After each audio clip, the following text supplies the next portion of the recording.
èrò yá o. Ayọ̀ rẹ̀ o, èrò ẹ̀yà wá ẹ wá òkè àhúnsìn o.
Eriwo ya.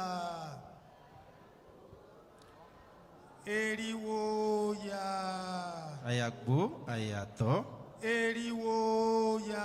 Ayagbo, ayato. Ọmọ eriwo sìn pé. A dúpẹ́ ní ọwọ́ Olódùmarè. Ifá ṣeun. Ọba tó jẹ́ kí ọjọ́ òní kó sojú gbogbo wa. Ẹnu ọpẹ́ ẹnìkọ̀ọ̀kan kò ní kan. Àṣẹ Ìdùmarè. A dúpẹ́ pé bàbá wa ó wálé ayé yìí ó sì rí ayé lò. A dúpẹ́ lọ́dọ̀ Olódùmarè. Ọlọ́run Olódùmarè tì lẹ́yìn.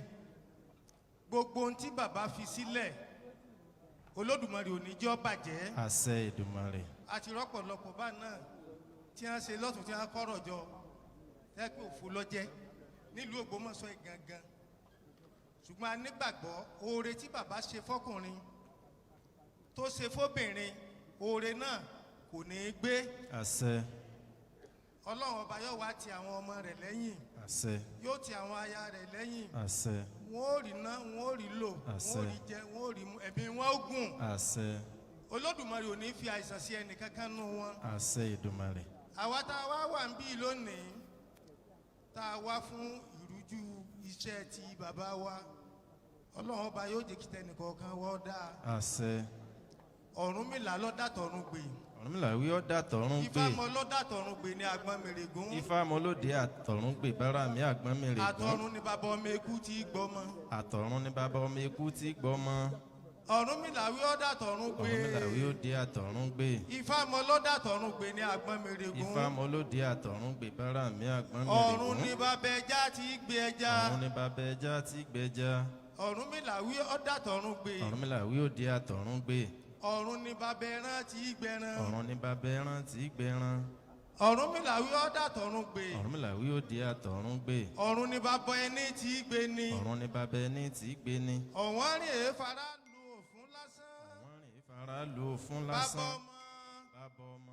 Àṣà àtọ̀run wá àgbémọ́ rẹ̀. Àṣà àtọ̀run wá àgbémọ́ rẹ̀. Ẹlẹ́dàá bàbá yín ẹ̀yin ọmọ lóòkù ẹlẹ́dàá wọn máa tì yín lẹ́yìn. Àṣẹ. Ẹ máa ráàánú gbà. Àṣẹ. Òjò òbùkún yóò máa rọ̀ fún yín. Àṣẹ. Bẹ́ẹ̀ ni ó rí.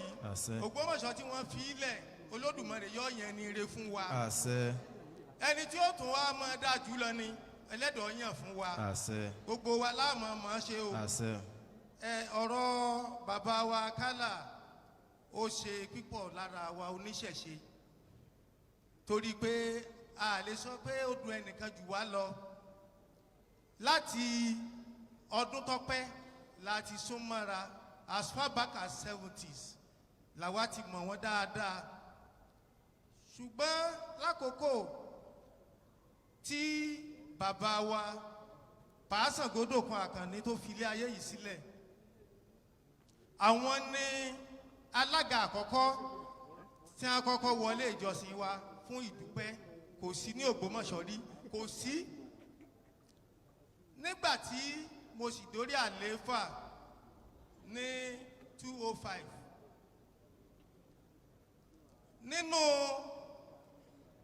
deputy governor ìlú àwọn ẹlẹ́ni àkọ́kọ́ tí wọ́n dẹ́sẹ̀ wọlé ìjọsìn wa ọdẹ kejì ẹ̀kẹta àgbà tí mò ń ṣe ìwúyè mi wọ́n wá bá mi dúpẹ́ kò sí ilé ìṣẹ̀ṣe ní Nàìjíríà tí gọ́vnà tó wá síbẹ̀ àwọn ẹlẹ́ni àkọ́kọ́ gọ́vnà Ọ̀yọ́ state kọ́kọ́ wá ní Nàìjíríà throughout Nàìjíríà ní wọ́n wá sí ibẹ̀ a sì rí pé Ọlọ́run ń tì wọ́n lẹ́yìn kìí ṣe pé ikú ayé ni bàbá wa kú àkọọ́lẹ̀ ni a sì dúpẹ́ ajínigbé ò jí wọn gbé agbénipa kò gbé wọn pa pílẹ̀ wọn kò já a sì dúpẹ́ pé wọn ò jáàmù wọn lọ wọn bọ̀ láyọ̀ ni inú ilé wọn náà ni wọ́n sùn sí Ọlọ́run ọba yóò fi ọ̀run kẹ́ wọn. Nígbà tí à ń ṣe àwọn ìkówójọ kọ̀ọ̀kan ní ilé ìjọsìn mi ilé fáwa ilé ìjọsìn wa tá à ń kọ́ ní tara tá a ṣe láìpẹ́ yìí mílíọ̀nù ọ̀pọ̀ mílíọ̀nù yẹn fún wa wọ́n láwọn ti mọ̀ pé kò lè tó ṣùgbọ́n ẹ mọ mọ́nẹ́jì yìí náà káwọn ò fi ti bi tí àwọn ń lọ dé nígbà ọlọ́run ìṣe wọ́n ń win ní ẹjọ́ kò jẹ̀bi lọ adúpẹ́ lọ́dọ̀ ọlọ́run ọlọ́run ọba yóò dúró tí wọ́n wò wọ́n ṣe púpọ̀ fáwọn ẹlẹ́sìn ìbílẹ̀ wọn ò dẹ́lẹ́sìn kan yà ní ìlú Ògbómọ̀ṣọ́ gbogbo ń tàǹbà ṣe àjọ ń ṣe ni Olódùmarè yóò dá wọn mọ wọn sí o ìlú Ògbómọ̀ṣọ́ ò ní bàjẹ́ o ogun náà ò ní jà lÓgbómọ̀ṣọ́ o ẹ̀làbọ̀rú ẹ̀làbọ̀yè ẹ̀làbọ̀ ṣiṣẹ́. Ogbó atọ́ àsúre ìwòrìwò fún. Bàbá o ẹ bá ń fún wọn ní àtẹ́wọ́.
The beginning and the end. To him who is thirsty, I will give to without as from the spring of the water of life.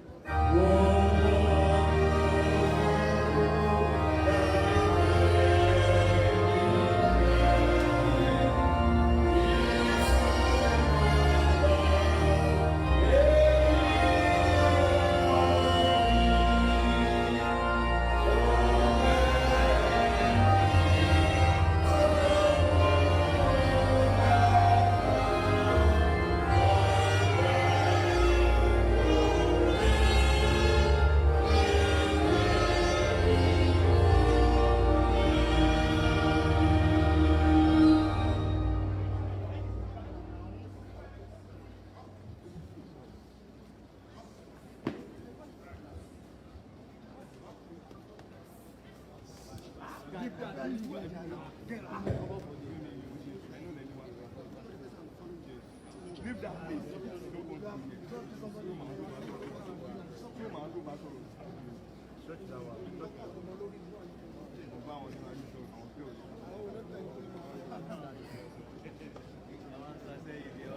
Thank you. I'd like to invite Commissioner of Police Rabi Ulado to make a presentation of the corps to the President of the Federal Republic of Nigeria, represented by the Vice President of the Federal Republic of Nigeria, for the final service of October Christopher Adebayo and Akala to commence.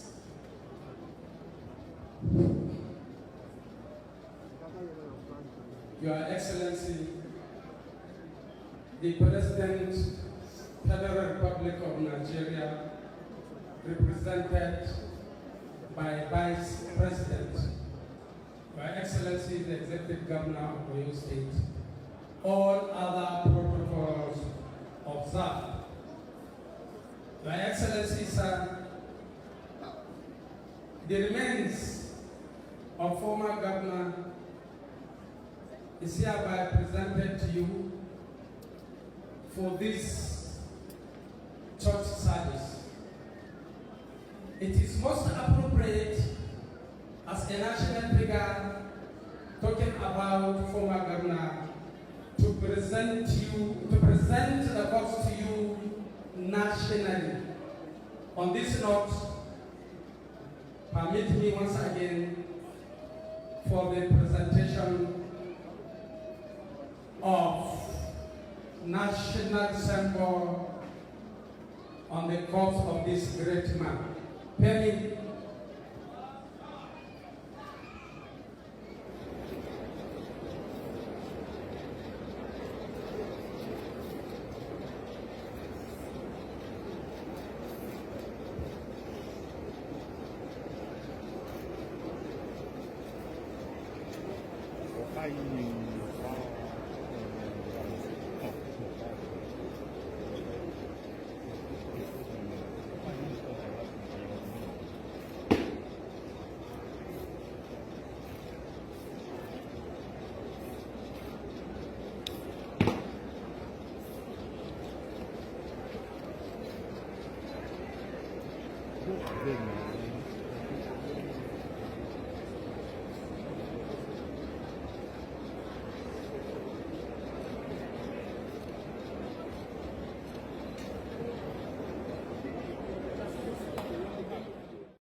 Thanks for watching. Drop a like, leave a comment, and don't forget to subscribe at Bosses Fayale TV.